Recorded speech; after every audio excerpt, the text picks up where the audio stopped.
Welcome to Engineering is in Our DNA, a podcast series where we talk about the next in engineering that is powering the future for businesses across the world. In this episode, Manu Puthumana, Vice President of our Cyber Defense Services, interviews Ashutosh Vyas, Senior Data Science Manager at Mphasis Next Labs. They will look at the increase in the adoption of cognitive technology such as AI to solve business problems and how Mphasis helps its clients make the most of the AI advantage and stay ahead. Welcome to Engineering is in Our DNA podcast series. I am Manu Puthumana, Vice President of Cyber Defense Services here at Mphasis.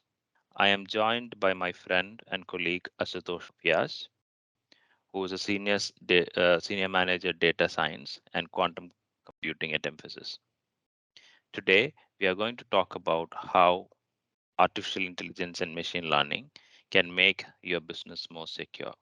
Bringing context to the topic, as businesses continue to migrate to a digital world, a change in the ways enterprises and individuals collaborate and work from anywhere at any time is in fact transforming how cybersecurity is being dealt with.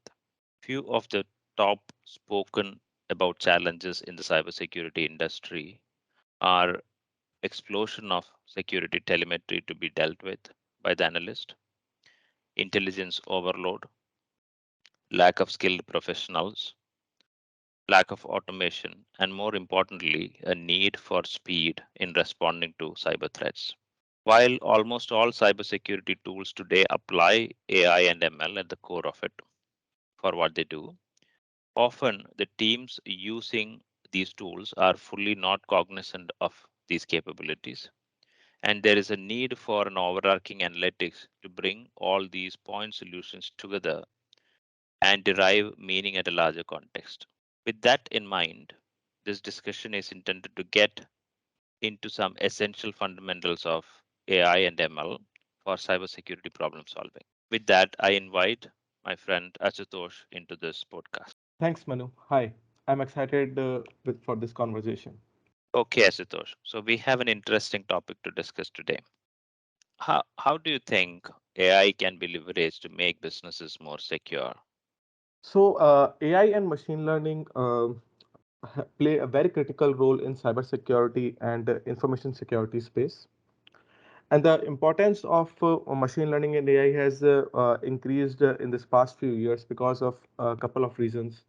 Most primarily is the way attacks are being made in the on the system or the IT infrastructure, the way the volume of the data is increasing, and the way speed is required to analyze those logs and information. It has made very critical to introduce AI and machine learning in this space. So what machine learning actually can provide is specifically a real-time inferencing. It can actually look into a lot of information logs and process it and generate faster inferencing rather than a human analyst sitting and understanding the logs. Machine learning also can help in understanding deeper hidden patterns of threats which are being done on the systems, which a normal human analyst would may skip. Also, machine learning technology or machine learning algorithms can perform a holistic utilization of the data and churn different deeper patterns or on a very wide range of information set to understand the information and patterns better, which again a human analyst can lack. So these are a couple of things which actually makes machine learning a very important tool to be used in cybersecurity space. Thank you, Ashutosh. That's a very concise and concise summary of how it can be used to make the cybersecurity better. And I like the way you touched upon how application of machine learning can help achieve speed, help do deeper analytics for the security telemetry, two of the problems that I highlighted in the beginning. Now, moving on from there, my second area that we would want to hear from you is what has Mphasis done for its clients to achieve this outcome while leveraging artificial intelligence and machine learning in this space?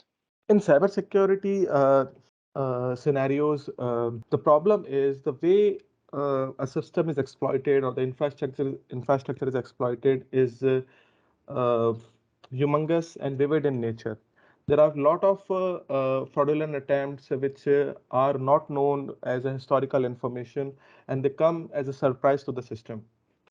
So we at Mphasis have decided to rather shift our paradigm from learning everything to learning only a specific thing. So what we here in Mphasis do is we look only towards the normal behaving information set and learn only the normal patterns and behaviors of a system. And whatever which is not normal, we call it out as anomalous or a potential anomalous point. This kind of approach may come under a semi-supervised machine learning or unsupervised machine learning approach. Conventionally, what has been done is the utilization of supervised machine learning, where a lot of tagging effort was used to go in, and a lot of information was required to train a machine so that what all is possible, what all threat, what all attacks is possible can be collected. Then they have to be tagged, and then a machine is was trained upon it. But there is a two major drawbacks to this approach. The first is like tagging this kind of a huge, humongous information by humans is a very tedious job, as well as there are a lot of patterns and information that can skip while doing this tagging exercise because humans are involved in it. And because of these two reasons, there is a significant potential of supervised machine learning approaches to fail. So here at Mphasis, what we do is we use unsupervised and semi-supervised machine learning approach where we look only towards the normal behaving data and to use that information only to train our models. Whatever which do not fit to that particular normal behaving information set will be called out as anomalous. Now, this is one objective which we are targeting to. Another thing is as uh, time moves on, the behavior of the fraudulent attempts also changes. The way the systems are exploited, they also changes. So there is a significant uh, possibility of data drift. Now, the systems or the machine learning algorithm model should be capable enough to understand and identify this data drift also. So we at Mphasis also introduce reinforcement learning as a fundamental framework to design and develop our machine learning approach.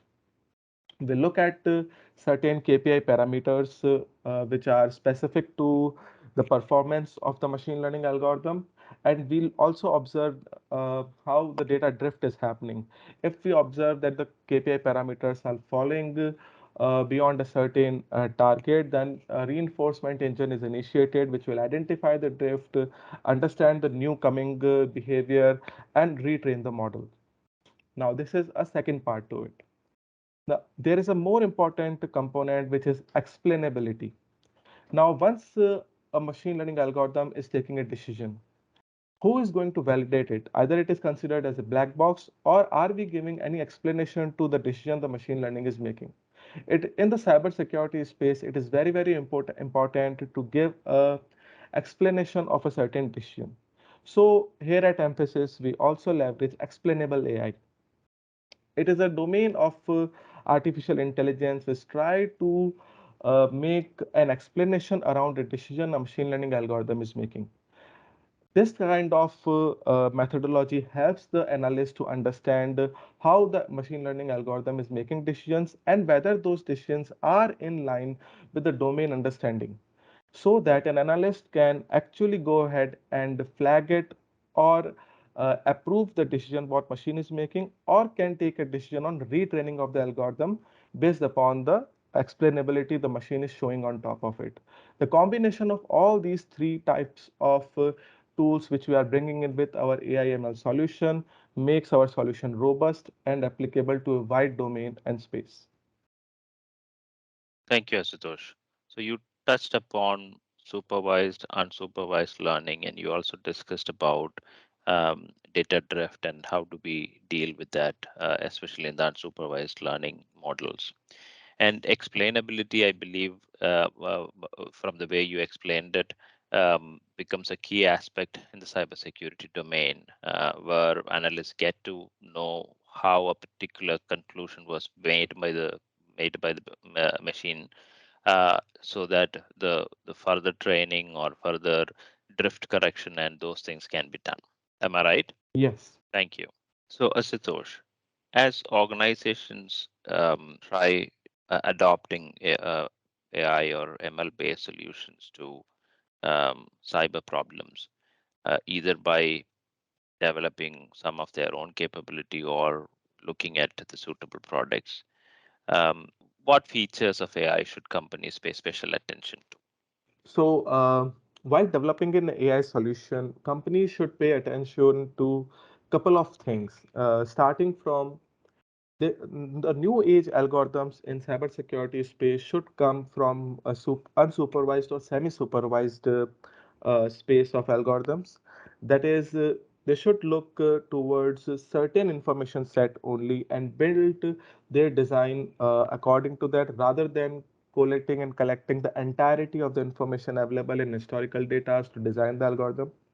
Why I'm saying this is because in recent times, what has happened is the volume of information which is getting collected on servers is humongous. The amount of information which comes brings a lot of complex hidden patterns which are very, very difficult to identify. And because of these two reasons, the tagging of this information is again a very tedious job to do, and it can generate a lot of incorrect tags also. This is the first part. Again, second part comes to the identification of information shift or context shift. So there is always a possibility that the information drift happens, the way that systems are getting exploited changes, and the system start encountering certain information which has no historical evidence whatsoever. Now, this kind of patterns or data drift should be captured by the machine learning algorithms. They should identify that the content or the pattern or the distribution of information has changed, and they should recorrect themselves. If this will not be taken care of, then what will happen is a lot of false positives will start getting generated by the machine. And even though you have used the best of the algorithm out there, and you miss out with the drift detection component to your algorithm, you will not be able to call out correctly whether a particular log is anomalous or non-anomalous. Now, uh, again, very, very important part is in context of analyzing the solution of your algorithm. In that context, accuracy is not a correct parameter to look while designing an anomaly detection algorithm. The reason being, it's a highly imbalanced data problem, where majority of information or data which you will collect will be of normal nature, and there will be very few data points which will be abnormal in nature.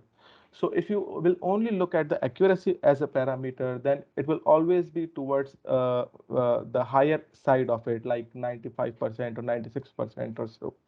And you will always feel that, okay, my algorithm is working good, everything is right, but that will be not the case, because even if your algorithm is calling out all the point as non-anomalous, again, in that sense also the accuracy of your model will be above 95% only. So because of this reason, recall, precision, F1 score, these are the other parameters which also should be looked along with accuracy while designing AI solution for cybersecurity space. Thank you, Ashu. You said it right. In cybersecurity industry, we often say it's like looking for the needle in the haystack to find out the malicious from the mountain of genuine or non-malicious traffic that the environment or the tools that are monitoring um, deals with. So we spoke about how application of AI and ML can solve the cybersecurity problem and what features to look at and more, right? My next question is are there any concerns, and if yes, what concerns should business keep in mind while exploring this? Yeah. From a business perspective, there are a couple of points which should be kept in mind while deciding a particular kind of framework or solution for anomaly detection in cybersecurity space. It should start from whichever framework you are trying to adopt. It should always be kept in mind that your system should always be up. It's very, very essential for a business to um stay tuned to their customers. Uh, their machine learning algorithm should always be up and looking for the anomalies outside. Even though your new models are getting trained in the backend, they should be replaceable quickly with the new trained models. There should be a correct framework around it to detect drifts and identify new anomalies and tagging and everything in parallel to the actual in the real world. There is some model which is always active for the customers to look around. If you are down if the downtime of model replacement is huge, there is a potential gap which you are actually giving to the hackers to hack into your system, because they know in this period of time no one is looking for their attempts to do fraud on the system. The second important point is scalability. Whatever framework or algorithm you adopt for anomaly detection, it should be highly scalable. Suppose in times like when there is a festive season or some uh, seasonality events are there. There may be times when the lot of attempt will be made of fraudulent nature on the server, because a lot of other people would be doing a normal transactions also on the servers. So those times become a potential time period where fraudulent attempts will be made on the server. So your algorithm or your system should be scalable in nature. It should quickly identify things. This brings to the another point that the inferencing time which our algorithms are generating should be as quick, as fast as possible in nature. There should be real time visibility which should come out when you're generating an inference, because if you lose time, if your algorithm is taking too much time to analyze the information logs and then coming to a conclusion, you are actually losing the hold on the fraudster or hold on the hacker who is trying to uh, go into your system and perform abnormal activities. So your algorithm or your framework should have very, very small inferencing time. It should be very, very fast in the response. And the most important point should be that whatever algorithm or design you are bringing in, it has to it has to be kept in mind that you are actually targeting to make your analyst more stronger. You are not going to bringing an AI solution which is going to replace an analyst. No, that's not you are supposed to do. You have to leverage, or you have to uh, give more power to your analyst by bringing this AI solutions. How they will, I will give you a small example also for this. Suppose there is no historical event of a particular customer of performing an activity at a certain point of time. That means suppose the user has never logged into a system around 2 o'clock, but at a certain day, because of certain reasons, he did so. This kind of information, because the AI algorithm has never seen, it will call it out as an anomalous activity. Now, because an analyst may have additional subject matter information around it, an analyst can observe and understand that information and say, no, this is not a fraudulent attempt. This is okay. This guy can come at this hour of time, not a problem. So he can re-tag the information and give it back as a feedback to the machine learning algorithm to retrain upon it. So this is how you are making analyst more stronger, and the mix of both these component, AI and a human subject matter expert, can bring on together a very, very robust and a strong algorithm to protect your systems from cyber attacks. Thank you, Ashu. So it's in fact it's not about adopting ANML is not about replacing the analyst. Instead, it is about making him do superhuman things with the power of these algorithms. I think Yes. that fits well with the industry. Now, connecting these points that we discussed on use of ML in cybersecurity, connecting this back with the theme of the podcast, engineering is in our DNA. I come to my last question in this series today. How does engineering is in our DNA help connect the dots between Mphasis as a tech company and its work in the AI space for clients? Today, several original equipment manufacturing make their own AI-enabled cyber tools, but they all work together to build the overall cybersecurity ecosystem for an enterprise. Now, organizations lack the capability and skill to choose the right product platform aligned to their business requirements, which are diverse from client to client, and bring them together in an optimal way to get the best return on investment. Engineering in our DNA is where emphasis is bringing out its engineering capabilities to help customers identify the right technology, platform, and solutions that deliver the best outcome by leveraging the best cyber defense capability and at the same time optimizing their spending on these technologies. We also have our own platform, for example, AI-enabled false positive detection and elimination engine. So when all these different OEM platforms are brought together, there may be areas that generate a lot of false positives, and customers may be struggling in their maybe in addressing those issues, which will induce volume and effort into the system.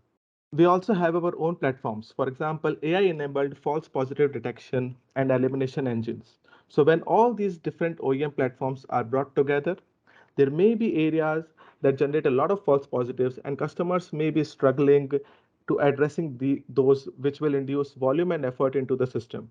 Now, one of our deep insights AI platform is capable of is purpose built for addressing these challenges of eliminating false positives so that the human analyst can focus on what they should be focusing on.